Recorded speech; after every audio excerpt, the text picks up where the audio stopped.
রাধে রাধে। যারা বংশের ঐতিহ্য নষ্ট করে তাদের কি গতি হয়?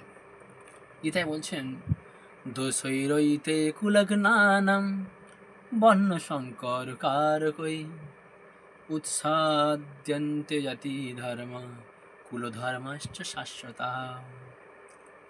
নরকে পতন হয় লুপ্ত পিণ্ড জন্য, তরইবার নাহি কোনো উপায় যে অন্য। কুলধর্মের নষ্টকারী বর্ণ সংকর ফলে, শাশ্বত জাতি ধর্ম উৎসাদিত হলে।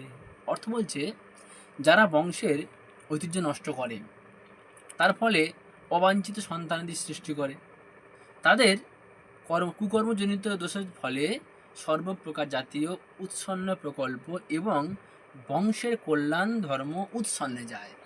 অনেক সময় দেখা যায় যে সনাতন ধর্মের যে চারটে আমাদের বর্ণ বা বর্ণাশ্রম তৈরি করেছে, সেই বর্ণাশ্রম অনুযায়ী চারটে ধর্মের সৃষ্টি, চারটে যে ধর্মের ভিত্তি রয়েছে আমাদের, সেই ধর্ম অনুসারে যদি আমরা আমাদের যেমন ব্রাহ্মণ, ক্ষত্রিয়, বৈশ্য, শূদ্র আর যে গোত্র রয়েছে, যদি এগুলোকে আমরা ভুলে যাই, গিয়ে বিভিন্ন রকমভাবে অবাঞ্ছিত, অনেক সময় দেখা যায় স্বামী আছে, স্ত্রী আছে, কোনো কারণে স্বামী অন্য জায়গায় সম্পর্ক করছে, স্ত্রী অন্য জায়গায় সম্পর্ক করছে, তার ফলে কি হয়, সেখান থেকে যে সন্তান লাভ হয়, অবাঞ্ছিত সন্তান লাভ হয়ে যায়।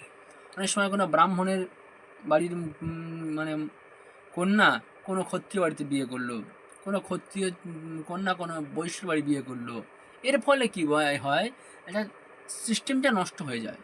আর এই সিস্টেম নষ্ট হলে পরে, আর এখানে অর্জুন প্রশ্ন করছেন, প্রভু আমার যে বংশের যারা আছে পুরুষগণ যদি যুদ্ধক্ষেত্রে এসে মারা যায়, তাহলে পরে ওই স্ত্রীগুলো তো স্বামীহারা হয়ে যাবে। যদি কোনো কারণে সেই স্ত্রীগুলো অন্য কোথাও গিয়ে সন্তান লাভ করে, তার ফলে কী হবে, ধরুন যদি কোনো বাড়িতে পুরুষ না থাকে, তাহলে কী হবে, অন্যকে আক্রমণ করতে পারে, যেমন হচ্ছে বাংলাদেশে এখন। তো তেমন তো হতে পারে, যেমন বাংলাদেশের উপরে হিন্দুদের উপরে মুসলমানরা আক্রমণ করছে, বিভিন্ন রকমভাবে সমস্যা সৃষ্টি করছে, যাই হোক সেগুলো চলছে। এমন হলে পরে কী হবে, ওই স্ত্রীগুলোর যে সন্তান লাভ হবে, ধরুন হিন্দু মানুষটা কোনো মুসলমানের তার সঙ্গে সম্পর্ক করেছে, সেই সন্তানটা সে কী গোত্রে পরিচিত হবে, সে কী নামে পরিচিত হবে, এর ফলে বর্ণ সংকর সৃষ্টি হবে।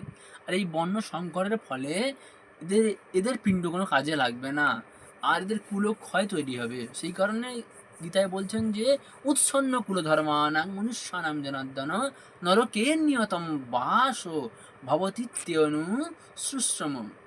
এই কারণে কী হবে হে জনার্দন, এর ফলে যাদের কুলধর্ম নষ্ট হয় তাদের নরকে বাস করতে হয়। হয়তো মুসলমানরা বুঝতে পারছে না, তারা ভুল করতেই আছে, এর ফলে ওদেরও নরকগামী হবে। কারোর কোনো বাপকেও ছাড়ে না। সেই কারণে হয়তো এখন আছে শরীরে রক্ত গরম দেখাচ্ছে, কিন্তু একদিন এমন আসবে তারা সেই কষ্টের ফল তাকে ভোগ করতে হবে।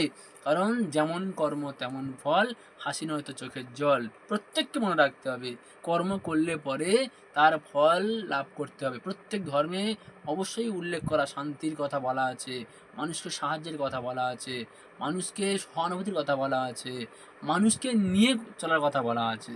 যদি আপনি কোনো কুকর্ম করেন তাহলে কী হবে, সেই কুকর্ম করুক, সে যেই করুক, হিন্দু করুক না মুসলমান যেই করুক, ভুল করলে তাকে তার ফল ভোগ করতেই হবে। কারণ ভুলের কোনো মাসুল নেই। যেমন এখানে যদি আপনি পাপ কর্ম করেন, যদি কোনো খারাপ কর্ম করেন, যখন আপনি জেলে দেওয়া হবে তখন কিন্তু প্রশ্ন করে না হিন্দু না মুসলমান, তখন সংবিধান অনুসারে, সংবিধানের উপরে ভিত্তি করে তাকে শাস্তি দেওয়া হয়। ঠিক তেমন কর্ম অনুসারে জীবকে তার শাস্তি ভোগ করতে হবে, এ কথাই ভগবান এখানেও পরিষ্কার করে বললেন। রাধে রাধে।